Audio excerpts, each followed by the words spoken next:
anatomía microscópica Recording is on. es posible ver las diferentes estructuras por las cuales está conformado el corazón.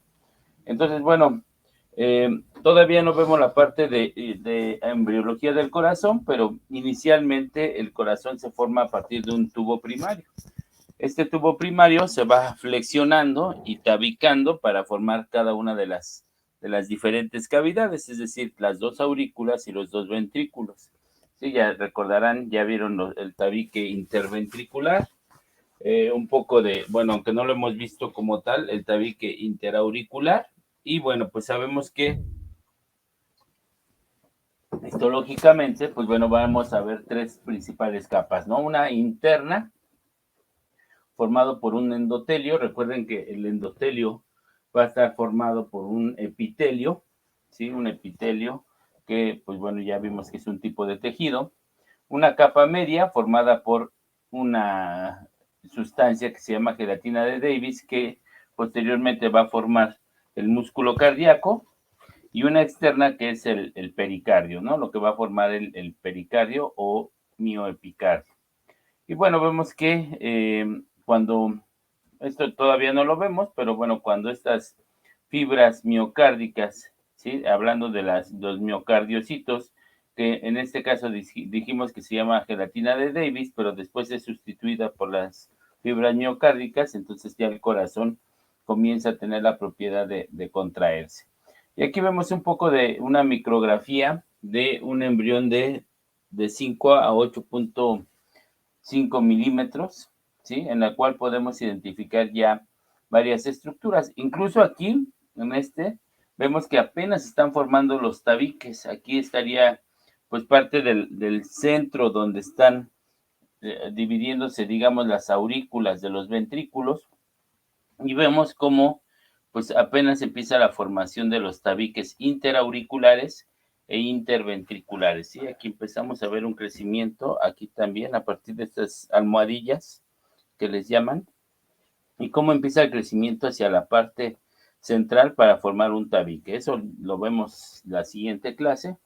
Y acá igual, entonces, en estos embriones, ¿sí? La circulación de la sangre es de la aurícula derecha directamente a la aurícula izquierda. Recuerden que no pasa todavía de la aurícula al ventrículo, de ahí a los pulmones, porque todavía el bebé no está respirando, ¿no? Todavía su proceso de respiración es por medio de la placenta, por medio del cordón umbilical. Recuerden esta unidad feto-placenta materna, que, pues bueno, la placenta en este caso va a estar funcionando como si fueran los pulmones, como si fueran todas estos, este, estos órganos, ¿sí? Que ya al nacimiento ya adquieren su funcionalidad autónoma, ¿no? Entonces, bueno, entonces aquí, pues bueno, no hay envío de sangre a los pulmones, puesto que el bebé pues no está usando esos pulmones para oxigenar la sangre,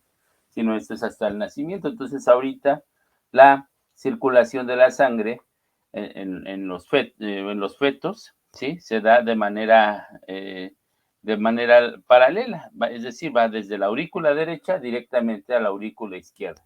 Y si se dan cuenta, aquí empieza el crecimiento de esta estructura, que es lo que va a formar, ¿sí? El tabique interauricular, ¿sí? A este le llaman el septum primum o tabique primario. Acá se forma un septum secundum, que le llaman, o tabique secundario. Y ya al nacimiento, pues justamente, ¿sí? Por la presión que ejerce el corazón al momento de la respiración y al momento de que inicia su latido cardíaco, bueno, la respiración y el flujo sanguíneo como debería de ser, entonces se juntan este tabique eh, secundario y tabique primario, se juntan cerrando aquí esta estructura, y por lo tanto ya la circulación de la sangre ya inicia ya la circulación normal, pero ya es hasta el nacimiento. Entonces, bueno, quisiera aprovechar la imagen para que más o menos se den una idea que aquí todavía no está tabicada las aurículas ni los ventrículos, y que la circulación de la sangre es de la aurícula derecha a la aurícula izquierda. Y bueno, con el nacimiento decíamos que se adosan o se pegan estas dos membranas, estos dos tabiques, formando entonces ya el tabique interauricular y iniciando la circulación de la sangre como normalmente ya es después del nacimiento. Dentro de las capas, pues bueno, ya saben, la capa interna es el endocardio, el miocardio, la capa muscular, y el pericardio, la capa más externa. Ya son embriones que van desde los 9.5 hasta los 22 milímetros. Ya es en la etapa de organogénesis. Recuerden que ya a partir de la cuarta semana ya hablamos de organogénesis. Y aquí ya se ven un poco más formados, pues ya los ventrículos, ya se formó el tabique interventricular. Aquí ya se ve bien formado, aunque bueno, todavía está como fusionándose. Este es el tabique interventricular, el ventrículo derecho, el ventrículo izquierdo, ya se ve la separación. Sin embargo, al ser todavía un embrión, ¿sí? O un feto, ¿sí? En esta etapa bueno, todavía está en la etapa de organogénesis, todavía vemos cómo la circulación de la sangre pasa desde la aurícula derecha, no pasa hacia los ventrículos, sino que pasa directo a la aurícula izquierda. Y aquí ya vemos un poco de estos septums o tabiques, que les decía el septum primum y el septum secundum, que son los que al final se van a fusionar al momento del nacimiento. Entonces, ¿qué pasa? La misma presión hace que se peguen estos dos tabiques, la misma presión que hacen los ventrículos al contraerse y al impulsar la sangre a los pulmones y al resto del cuerpo, hace que estos dos tabiques se peguen uno sobre otro y que la circulación entonces ya vaya ya tomando su rumbo como normalmente sería ya en un individuo adulto, ¿no? En un individuo después del nacimiento. Entonces, y bueno, pues cuando no se adosan bien estos dos tabiques, pues bueno, aquí hay un pequeño reflujo de sangre cuando se da la sístole auricular, que recuerden que es cuando se contraen las aurículas, y hay un pequeño paso, y es lo que se le denomina como soplo, ¿no? Precisamente porque no se unieron bien estos dos tabiques, y entonces todavía hay un pequeño flujo de sangre. Sin embargo, eso, con la edad, conforme va creciendo, pues se va cerrando, por eso dicen que, bueno, en el caso de los soplos, se van cerrando conforme va creciendo el individuo, se cierra y bueno, pues ya queda bloqueado completamente ese tabique y ya la circulación sigue siendo normal. Las capas del corazón, pues nuevamente, la parte interna, el endocardio, la capa muscular que podemos ver aquí, toda esta parte que es músculo, el miocardio, y la parte externa, el pericardio. ¿Sí? Acá podríamos ver parte del pericardio parietal, acá estaría el pericardio seroso, y en contacto con el corazón, el pericardio visceral. ¿Sí? Y bueno, acá notamos bien las cavidades, las dos aurículas, los dos ventrículos, y pues bueno, incluso aquí se alcanzan a ver parte de los músculos papilares que están aquí dentro del corazón, pero bueno, eso sería como parte de la histología. Entonces, bueno, ya nada más como resumen, recordarán pues al corazón cómo está conformado por sus dos venas, sus venas cava superior y vena cava inferior, acá está ya con los nombres, ¿sí? La aurícula derecha, la aurícula izquierda, acá estaría el ventrículo derecho, dividiéndolo, dijimos que nos vamos a basar de las arterias coronarias, arterias y venas coronarias, vamos a ver que aquí está el tabique interventricular. Entonces, este sería el ventrículo derecho, el ventrículo izquierdo, ¿sí? Acá estaría la arteria pulmonar, ¿sí? Regresarían acá las venas pulmonares con sangre ya oxigenada y la aorta. Y acá, en la parte de la aorta, y es parte de lo que vamos a empezar a ver el día de hoy, pues estaríamos viendo que la aorta se va a dividir o se va a empezar a ramificar para llevar sangre o irrigar la sangre a diferentes regiones del cuerpo, ¿sí? Entonces aquí en esta curvatura es lo que le llaman el callado aórtico, y de aquí hacia abajo estaría la aorta descendente, que ahorita, bueno, lo vamos a ir viendo. Y acá de esta aorta vamos a ver que nacen estas arterias. Esta que le llaman tronco brachiocefálico, que va a llegar, en este caso del lado derecho, hacia la extremidad superior derecha y aquí hacia la parte cefálica, ¿sí? Por eso de aquí el tronco brachiocefálico, hacia la parte del cuello, cráneo y cara. Acá estaríamos viendo la parte de la carótida primitiva, que iría hacia la cara, pasando por el cuello, y la subclavia izquierda, ¿sí? Aquí si se dan cuenta es una sola arteria y ahorita, bueno, vamos a mencionar un poco de esta nacimiento de estos vasos sanguíneos, de acuerdo a cada región del cuerpo que van a ir llevándole sangre o irrigando, ¿sí? En el interior, pues bueno, ya recuerden, vena cava superior, inferior, aurícula, el interior, acá estaría la aurícula derecha, ventrículo derecho, la válvula tricúspide, sus cuerdas tendinosas, músculos papilares, acá del lado izquierdo estaría la bicúspide, sus cuerdas tendinosas, músculos papilares, la válvula aórtica, por acá estaría la válvula pulmonar, esta sería la arteria pulmonar, por acá llegarían las venas pulmonares y bueno, nuevamente aquí el tronco brachiocefálico, la carótida y la subclavia izquierda.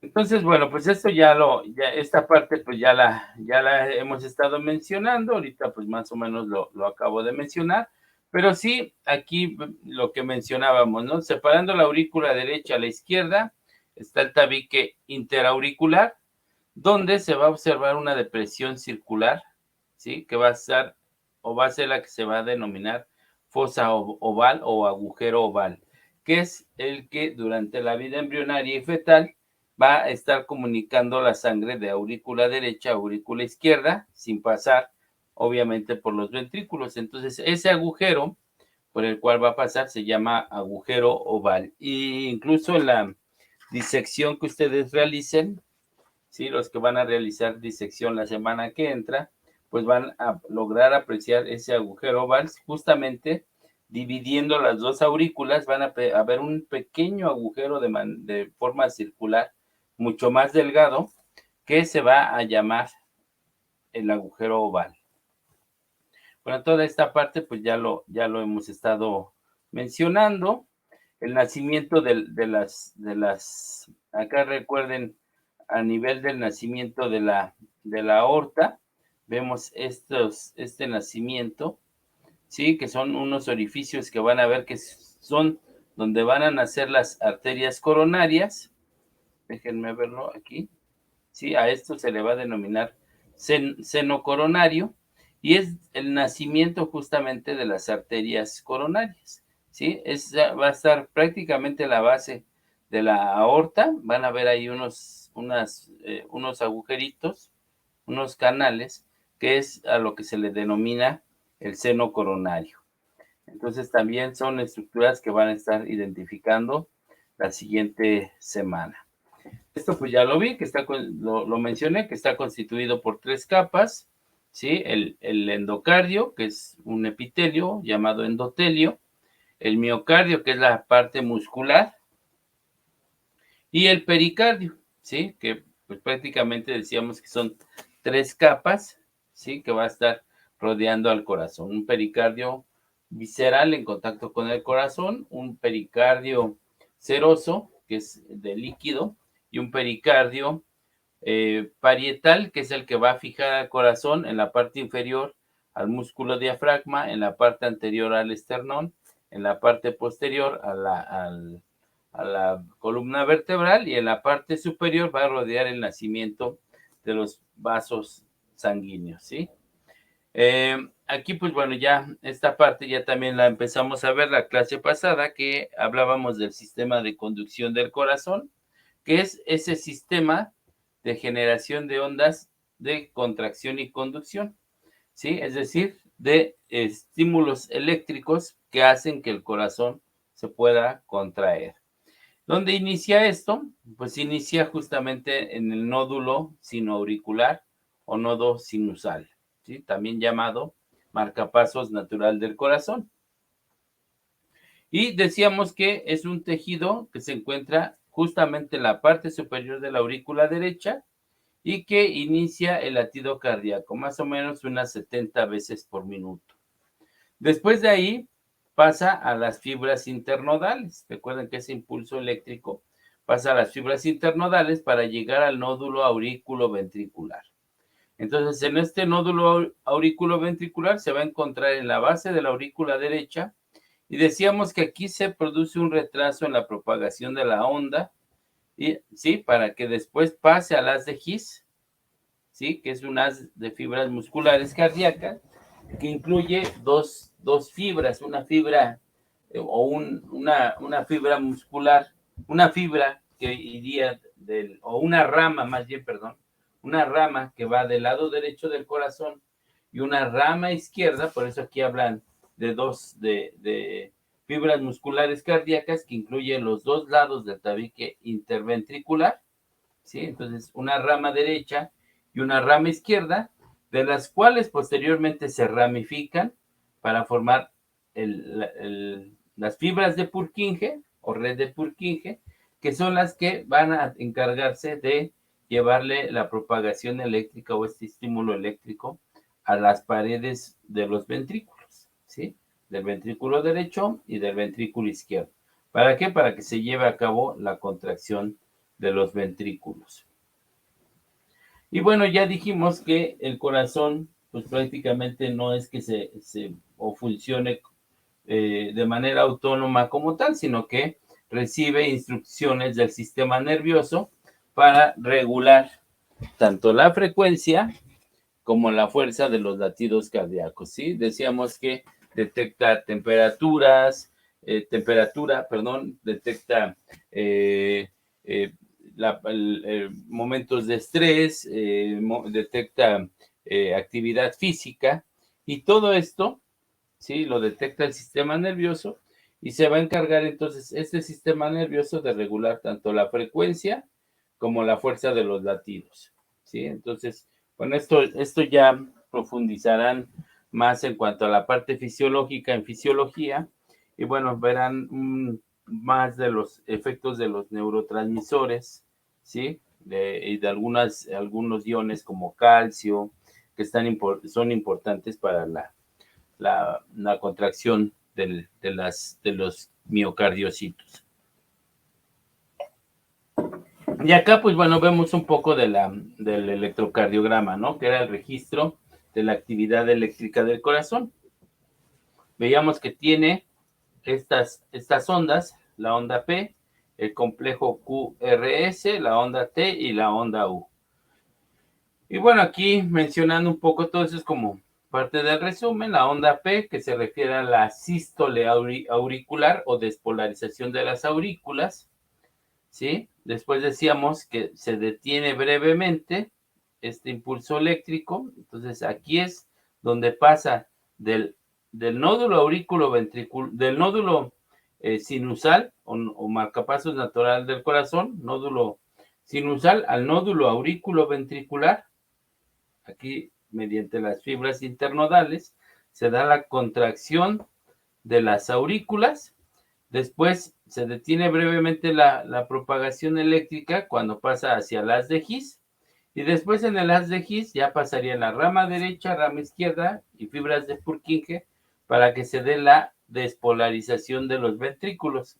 Esto estaría aquí marcado en el complejo QRS.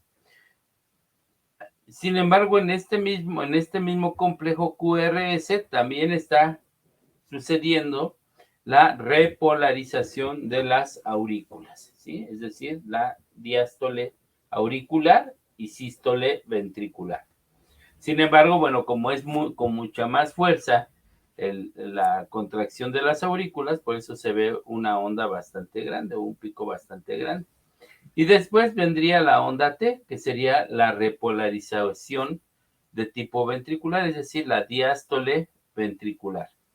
Y aquí vemos la onda U, que bueno, pues decíamos que es la pues justamente la repolarización de los músculos papilares, que pues recuerden que son estos que les dan fuerza a las válvulas para que éstas puedan abrirse y cerrarse. Entonces también pues, requieren una despolarización y repolarización para poder mantener la apertura y cierre de estas aurículas.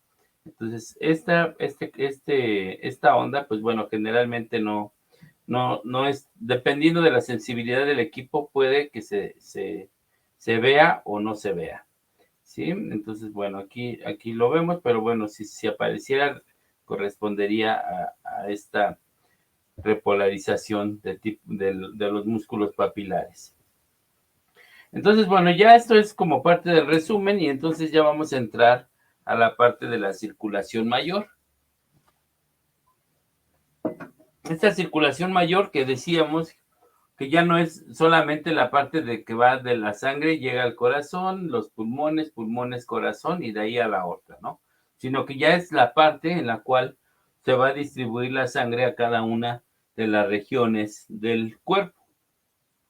Y hace un momento, bueno, ahorita aquí vamos a un poquito bueno, aquí está la parte teórica, ahorita lo vamos a ver ya con imágenes, pero veíamos ahorita en el esquema del corazón que hay una curvatura que se llama el callado aórtico, ¿sí? Y ese se va a dirigir hacia atrás y hacia la izquierda y va a comenzar a descender, ahí se va a llamar aorta descendente. Prácticamente aquí vamos a ver que es la misma arteria aorta que se va a ir ramificando y va a ir llegando a cada una de las partes del cuerpo, ¿sí?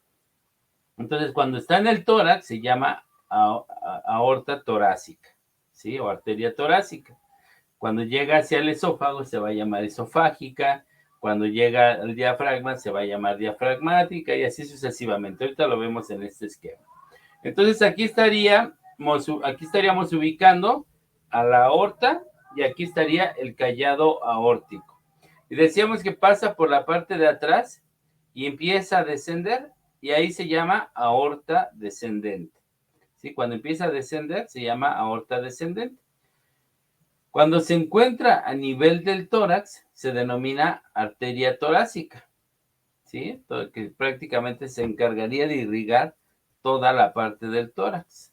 Y después atraviesa el músculo diafragma, se llamaría aquí arteria diafragmática, y de ahí pasaría hacia el abdomen, ahí se denomina arteria abdominal, ¿sí? Y acá, bueno, vamos a ver que también dijimos que pasa o se ramifica hacia el lado derecho y hacia el lado izquierdo, ¿sí? Recuerden que nosotros estamos viendo de frente al individuo y por eso es que el lado derecho es nuestro lado izquierdo, pero si nos pusiéramos en esta misma posición sería nuestro lado derecho. Entonces, por eso es que la vez pasada me preguntaban que por qué aquí digo que es el derecho si es el izquierdo, pues precisamente porque estamos viendo al otro individuo de frente, este correspondería a su extremidad derecha. Entonces, aquí vemos que del lado derecho, ¿sí? También va a tener una ramificación, del lado izquierdo también, y entonces, bueno, ahorita vamos a empezar a ver estas ramas. Bueno, aquí pues viene la parte teórica, ¿sí? Entonces, bueno, lo voy a dejar aquí, no lo vamos a leer, pero es importante mencionar que decíamos que del callado aórtico, del lado derecho, vamos a identificar esta arteria. Esta arteria se le va a llamar tronco brachiocefálico, ¿sí? Esta arteria de aquí se llama arteria humeral. ¿Por qué? Porque aquí está el hueso llamado húmero. Pero también hay un músculo que se llama el bíceps braquial, ¿sí? Que es con el cual formamos el famoso conejo, ¿no? Entonces, aquí estaría el bíceps braquial y por eso es que se llama árbol o tronco braquio, porque llega hacia la arteria braquial o humeral. Entonces, braquio cefálico, porque además va hacia la parte cefálica, hacia la parte del cráneo. Entonces, aquí lo veíamos en este esquemita, aquí se da la ramificación formando el tronco brachiocefálico. Sí, es importante esto. Les digo, aquí pues bueno, viene la parte la parte teórica, pero es importante mencionar esto, porque si se dan cuenta, decíamos que es como una red de tubos que va a llevar sangre hacia las diferentes porciones del cuerpo. Entonces, aquí estaríamos ubicando la arteria subclavia derecha y después la arteria, aquí a nivel de la axila, la arteria axilar, y después la arteria humeral o braquial. ¿Sí? Los dos nombres son correctos. Braquial o humeral es la misma arteria a nivel del hueso húmero o a nivel del bíceps braquial. Y acá estaríamos viendo esta que se llama carótida primitiva, que se va a ramificar también en una carótida externa y una carótida interna, ¿sí? Bueno, aquí pues traten de relacionar caro con cara, se va esta arteria hacia la cara, entonces el nombre carótida, pues relaciónenlo con que va hacia la cara, ¿sí?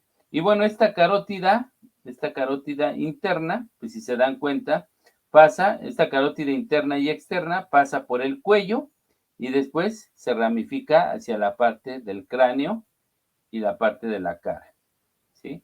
Aquí lo podemos ver. Entonces, si se dan cuenta, aquí, este tronco brachiocefálico es una sola arteria que se divide en esta rama y en esta rama. Luego aquí vemos de este mismo callado aórtico, como hacia el cuello, también hacia esta parte del cuello, la parte anterior del cuello, hay una ramificación que se llama carótida izquierda común o primitiva. Esta va a irrigar la parte del cuello del lado izquierdo, ¿sí? Si se dan cuenta, esta es la carótida izquierda, se llama común o primitiva, del lado izquierdo.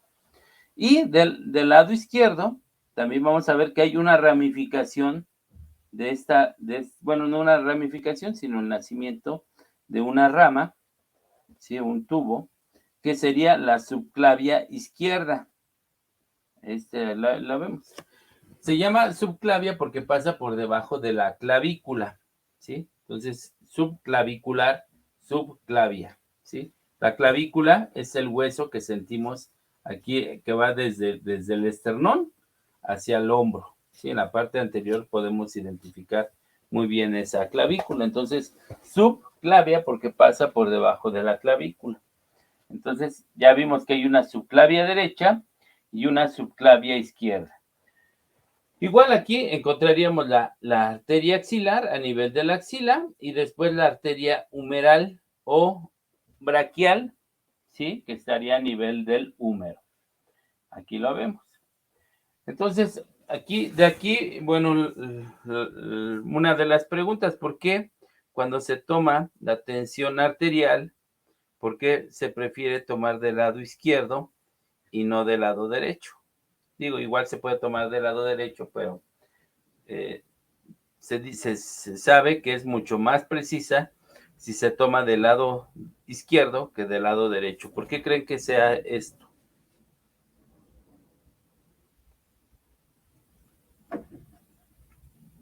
Porque su localización estaría más cerca del corazón y pues la arteria es más directa. No, vean un poco más hacia la ramificación.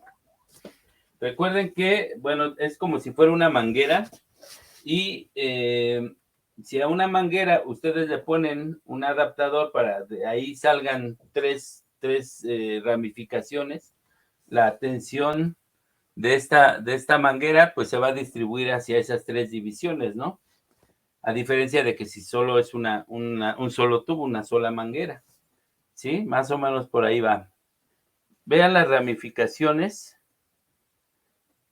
¿sí? Y de esto, pues bueno, ahí está más la respuesta. ¿Sí? ¿Alguien sí se da cuenta de esto?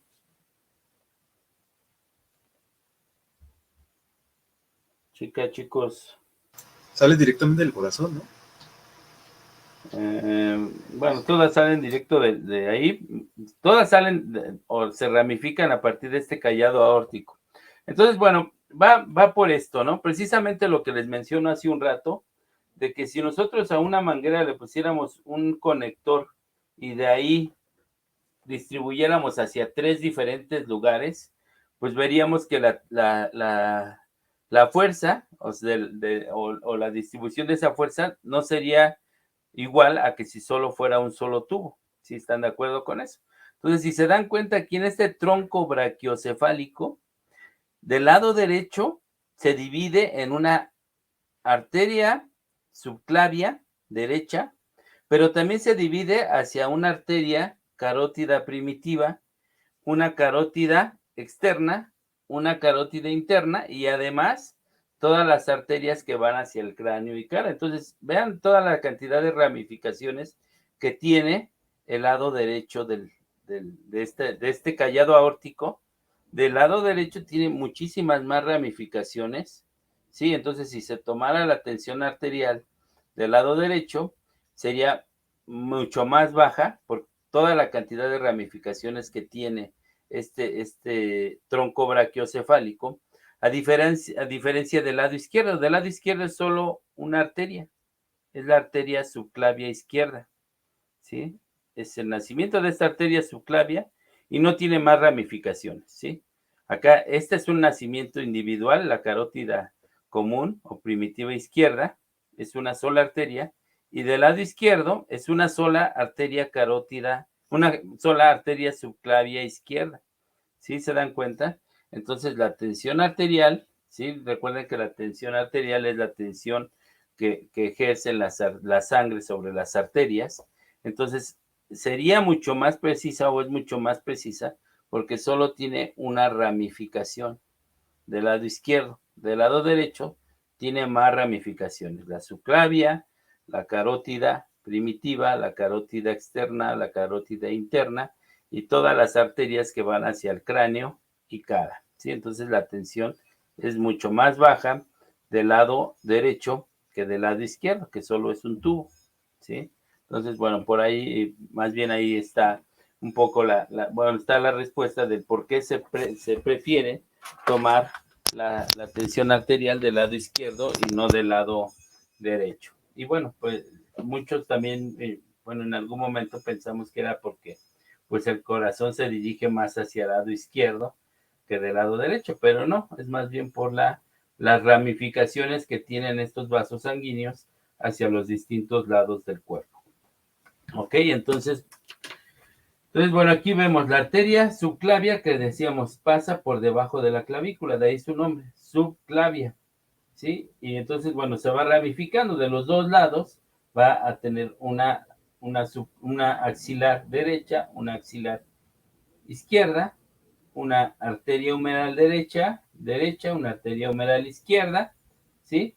Y acá, pues bueno, ahorita vamos a ir viendo las arterias. Acá estaría la arteria radial, la arteria cubital, el arco palmar, las arterias digitales, pero bueno, ahorita los vamos a ir viendo. Aquí si se dan cuenta, estaríamos viendo la arteria humeral o braquial, que es esta que vemos aquí, ¿sí? De color rojo. Vamos a identificarlas de color rojo. Y acá estaría el radio. Entonces, por lo tanto, acá estaría la arteria radial y acá la arteria cubital. Póngalo, hagan de cuenta que, bueno, ¿cómo identifican cuál es el cúbito y cuál es el radio? Pues pongan su pulgar arriba y pues esta es la antena del radio, ¿de acuerdo? Entonces, el hueso que está hacia el lado de la antena es el radio, ¿sí? Y este es el cúbito y radio. Ok, entonces nada más para que se recuerden y no se confundan cuál de los huesos es el radio y cuál es el cúbito. Pues digamos que el pulgar es la antena del radio, entonces este es el radio y este es el cúbito. Entonces esta es la arteria radial, la arteria cubital, y acá estaríamos viendo el arco palmar, ¿sí? Que prácticamente irriga toda la parte de la palma de la mano. Si se dan cuenta es una unión de estas dos arterias, ¿sí? Y acá estaríamos viendo las arterias digitales, que serían las que van a irrigar hacia los dedos de la mano. Entonces, bueno, ya aquí hablando del cúbito y radio, pues bueno, vamos a ver que también hay una arteria cubital interna, una arteria cubital externa, ¿sí? Prácticamente aquí en esta arteria cubital es donde se puede tomar el pulso, ¿sí? Que es donde pues prácticamente se siente esa palpitación de esa arteria. Entonces, por eso es que es importante, acá estaría parte de esa arteria cubital. Esta arteria cubital externa, pues bueno, la podríamos incluso localizar a nivel de la muñeca, de la mano. Entonces ahí podríamos tomar nosotros el pulso. Y bueno, acá menciona pues justamente la unión de la arteria cubital con la arteria radial, que dice que produce una anastomosis, es decir, una unión de estas dos arterias. A esta unión se le conoce como anastomosis y es justamente la unión de la arteria radial con la arteria cubital. Y de aquí posteriormente las arterias digitales. El arco palmar y las arterias digitales que ya mencioné. Entonces, bueno, esa es como parte del miembro superior, ¿sí? La parte de la mano. Después, pues bueno, si nos fuéramos, déjenme ver, bueno, acá me faltó la parte del cráneo, bueno, hacia la cara, pues ya saben, ¿no? Hacia la cara, ya les mencioné que de estas serían las del miembro superior. Hacia el cuello, ¿sí? Estaría la carótida izquierda común. Del lado derecho estaría la carótida primitiva derecha, pero también la carótida interna y la carótida externa, que lo vemos aquí. Y bueno, ahorita vemos un poco de estas arterias, se van a dividir todas estas arterias que van a llevar la sangre hacia el cráneo y hacia la cara. Sí, acá estarían las arterias cerebrales y bueno, ahorita profundizamos un poco más en eso, pero pues bueno, las que de mayor tamaño son estas que vemos aquí, que mencioné que son 20 arterias principales. Posteriormente, si nos fuéramos hacia la parte, hacia la aorta descendente, entonces, bueno, vamos a ver que van a ver las arterias descendente torácica, ¿sí? Que era la que, pues prácticamente se encuentra a nivel del tórax, ¿sí? Aquí estaría. Entonces, cuando pasa justamente por el esófago, se va a llamar arterias esofágicas y son las que se van a encargar de irrigar al esófago, ¿sí? Que es por donde pasa el conducto por el cual pasa el alimento hacia el estómago. Entonces, a este nivel encontraríamos la arteria esofágica, pero también las arterias que se van a encargar de irrigar toda la parte del tórax, ¿sí? Entonces, a esa parte de las arterias que van a encargarse de irrigar al tórax, pues también estaríamos viendo aquí todas las arterias torácicas, ¿sí? Entonces, la arteria esofágica y las arterias torácicas, ¿de acuerdo? Entonces, aquí estarían. Posteriormente, aquí estaríamos pasando el diafragma, que es el músculo que divide la cavidad torácica de la cavidad abdominal. Entonces, ya cambiaría de nombre y se llamaría aorta abdominal, que es toda esta que vemos aquí. Esa es la aorta abdominal. Entonces, bueno, aquí es importante porque justamente cuando atraviesa el músculo diafragma, vamos a encontrar una serie de ramificaciones de esta aorta que se le va a denominar el tronco celíaco. Este tronco celíaco, ¿sí? Aquí lo dice, es parte de la aorta descendente, que pues bueno, decíamos que a nivel del tórax se llama aorta torácica, y que se va a dividir en 3 vasos principales. Estos 3 vasos principales son importantes porque va a formarse esta ramificación, una que se va a dirigir hacia el hígado, ¿sí? Que se va a llamar arteria hepática, otra que se va a dirigir hacia el vaso, que se denomina arteria esplénica, y otra que se va a dirigir hacia el estómago, que se llama estomática o gástrica. Ahorita lo vemos en una imagen. Aquí estaríamos viendo, aquí estaría el músculo diafragma y justamente aquí estaría el tronco celíaco, que es esa ramificación, ¿sí? Que va hacia, en este caso, esta rama que va hacia el vaso. Acá iría hacia la parte del hígado, bueno, ahorita aquí no se ve, y la otra que va hacia el estómago, que ahorita también la vemos en otra imagen. Entonces, a este nivel estaría el tronco celíaco, justamente pasando el músculo diafragma.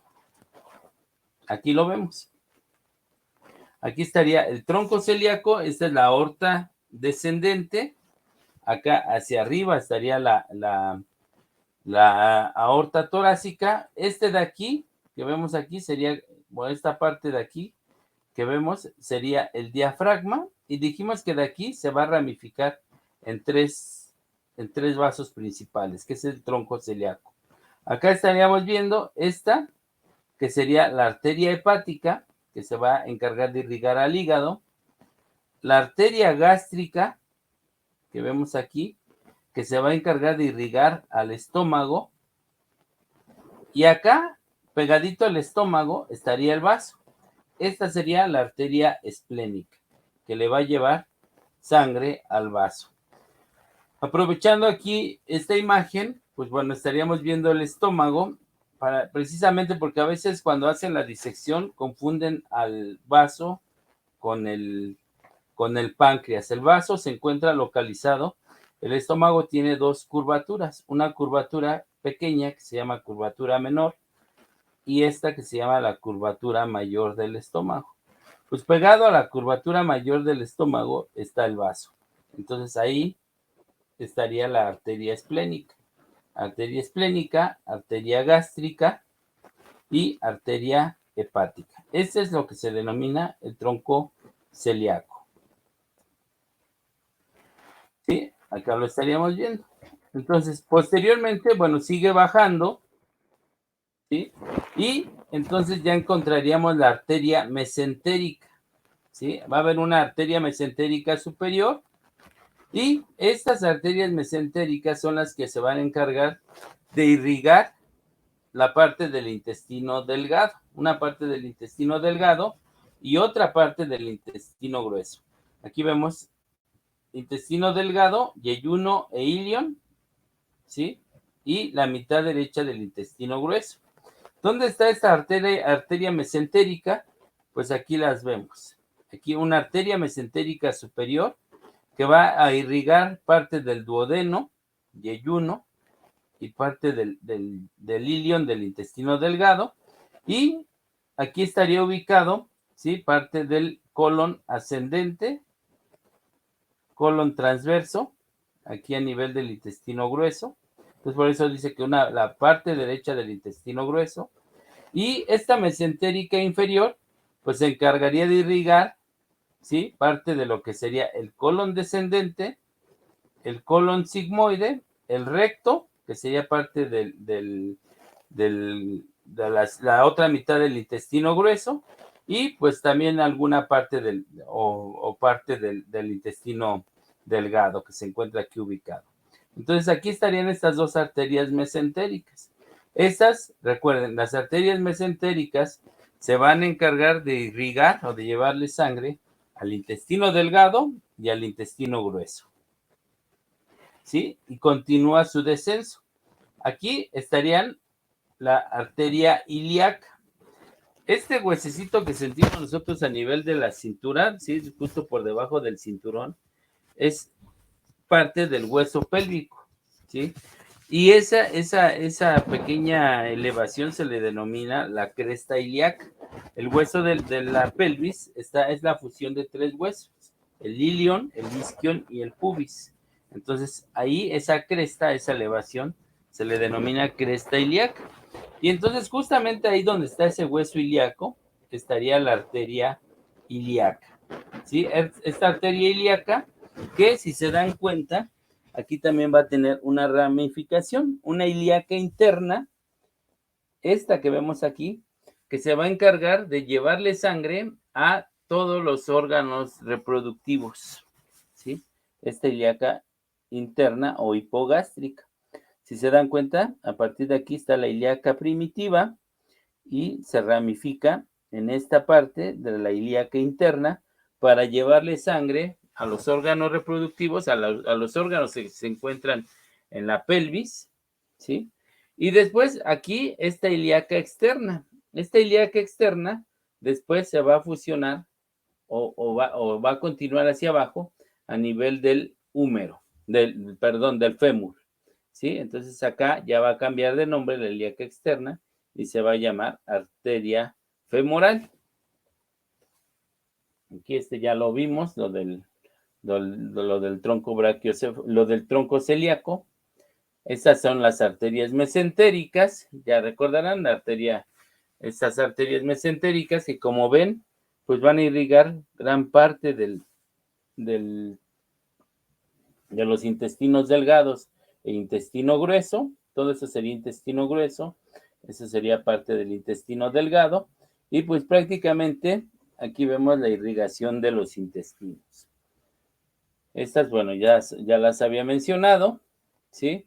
Y bueno, vemos que también hay arterias diafragmáticas que se van a encontrar a nivel del diafragma, del músculo diafragma, ¿sí? Arterias lumbares, que son las que se van a encargar de irrigar la parte lumbar. Recuerden las vértebras, las del tórax, ¿sí? Sí, las torácicas son las que se encuentran justamente a nivel de las costillas. Por debajo ya estarían la zona lumbar, ¿sí? Estarían las vértebras lumbares.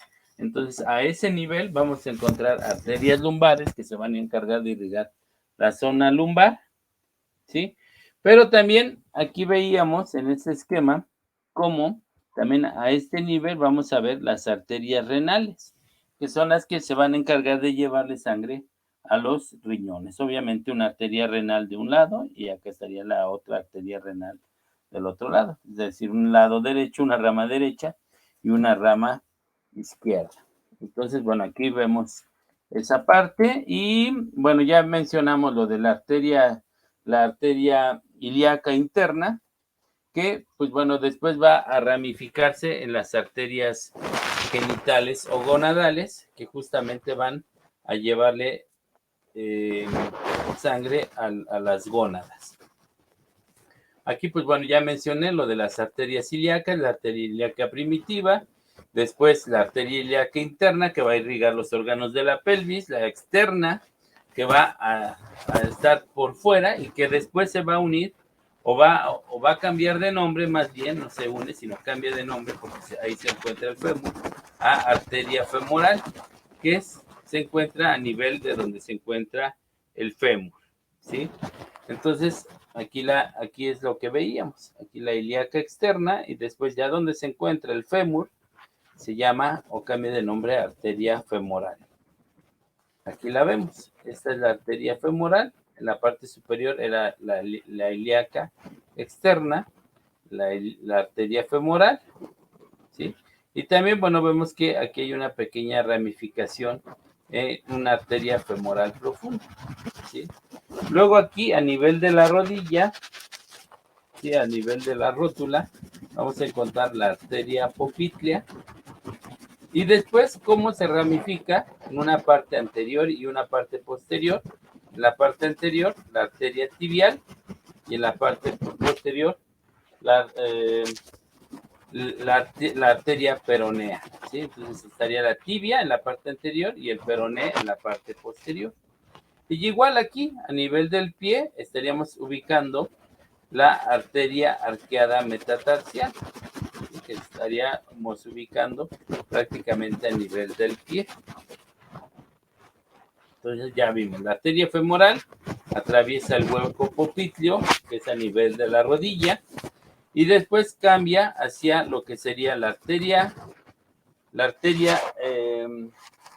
tibial, en la parte posterior, la arteria peronea, ¿sí? Y pues bueno, a nivel del tobillo, hablaríamos de la arteria pedia, que sería la que va a encargarse de irrigar pues toda la parte del pie. Acá estarían las arterias metatarsianas y acá, pues bueno, las arterias interóseas dorsales, que serían las que se van a encargar de irrigar los dedos de los pies. ¿Hasta aquí vamos bien? Aquí, bueno, vemos la arteria poplitea, la arteria femoral. Sí, hasta aquí vamos bien. Chicos, esas son las principales arterias que nosotros observamos a nivel de la circulación mayor. ¿Sí? ¿Vamos bien? Sí, profe. Ok, porque entonces vamos entonces ahora a ver el sistema venoso, que es pues, prácticamente muy parecido en cuanto a los nombres. Recuerden que prácticamente los nombres los van a tomar de acuerdo a la región que están irrigando, ¿sí? Entonces, incluso, bueno, pues, déjenme, se me pasó un poco, déjenme veo, porque...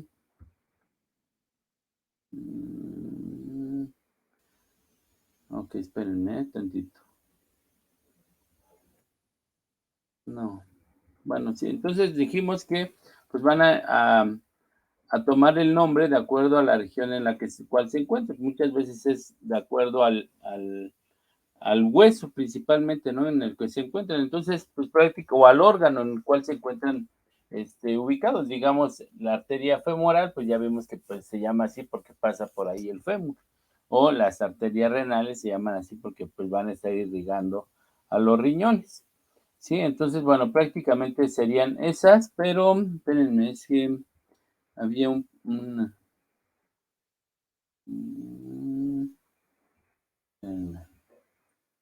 algo del tórax. Les iba a comentar del tórax. Bueno, no, ahorita a ver si me acuerdo, pero... ok, sí, aquí. Recuerden que, bueno, las ramas, recuerden que esto se me había pasado mencionarles, porque, bueno, cuando veíamos la circulación menor, veíamos que pasa una arteria pulmonar.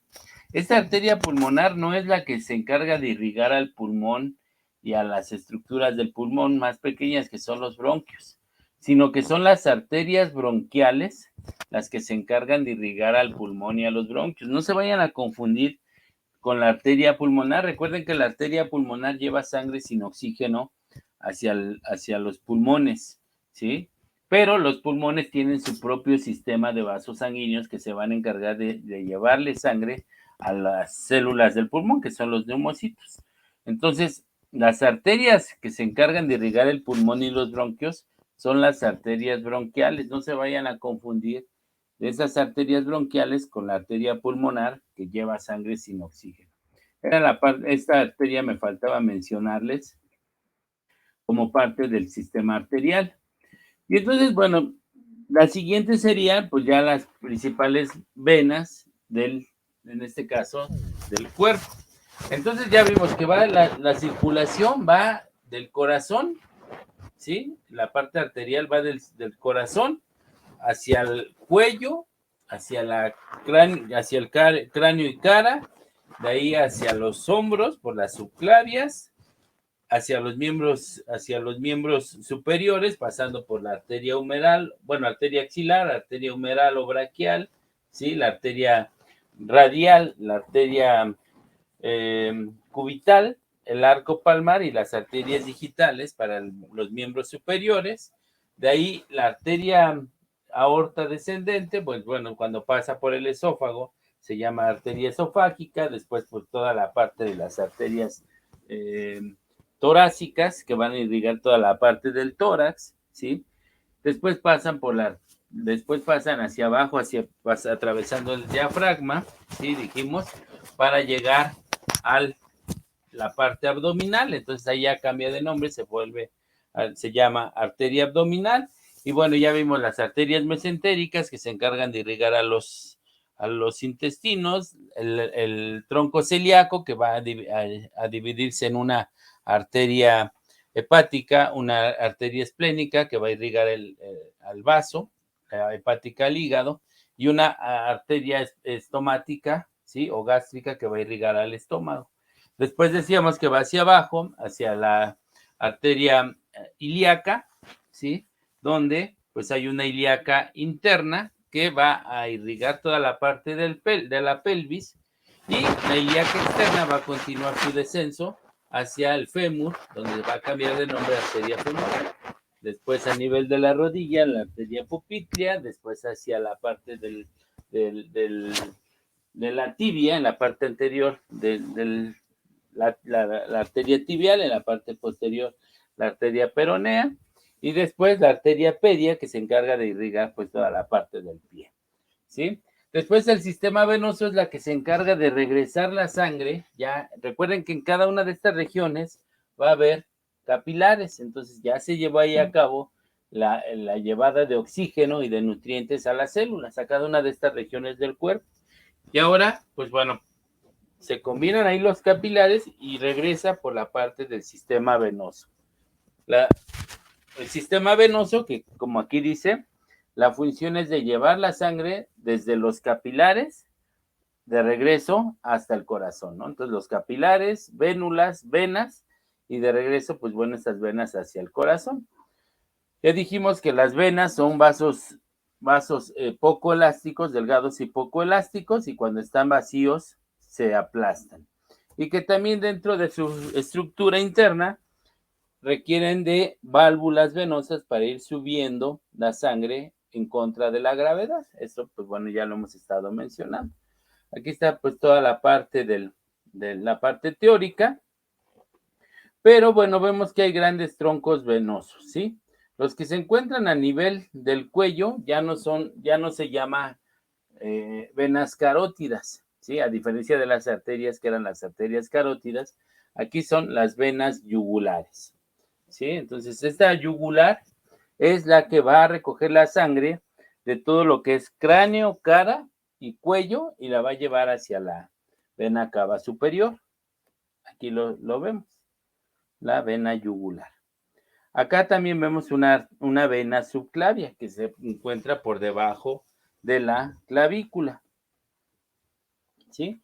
Y aquí, como parte también de recuerden este tronco brachiocefálico, que era toda esta ramificación, pues aquí veríamos las venas yugulares externas, las venas yugular interna, pero también las venas vertebrales, ¿sí? Las que se encuentran a nivel de las vértebras del cuello, ¿sí? Las cervicales. Entonces aquí se encarga de recoger la sangre del cráneo, cara y cuello. Y acá estaría la vena subclavia. Vemos que, bueno, aquí igual pues son los senos o el seno venoso brachiocefálico, que ya ahorita lo mencionamos. Y bueno, son las que se van a encargar de recoger sangre de la cabeza, cuello y miembro superior. Sí, acá estaría la subclavia. Esto, bueno, ya lo mencioné, pero bueno, a nivel del antebrazo, vamos a ver que van a haber estas venas. La vena basílica y la vena cefálica, que, bueno, ahorita la vemos. La vena cefálica prácticamente llega hasta la vena axilar, a nivel de la axila, y la vena basílica es la que va a cruzar por el codo, ¿sí? Hacia la mitad del antebrazo.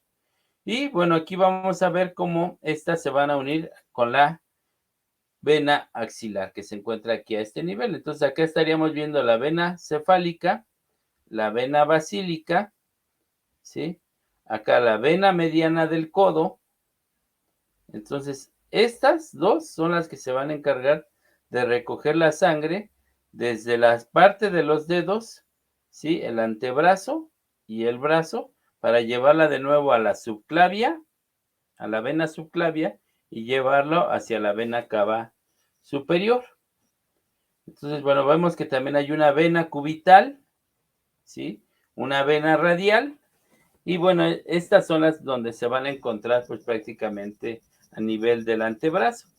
Y bueno, vemos que se forma una fosa cubital a nivel de la región del codo, ¿sí? Es ese pequeño orificio que se hace a nivel cuando flexionamos el brazo.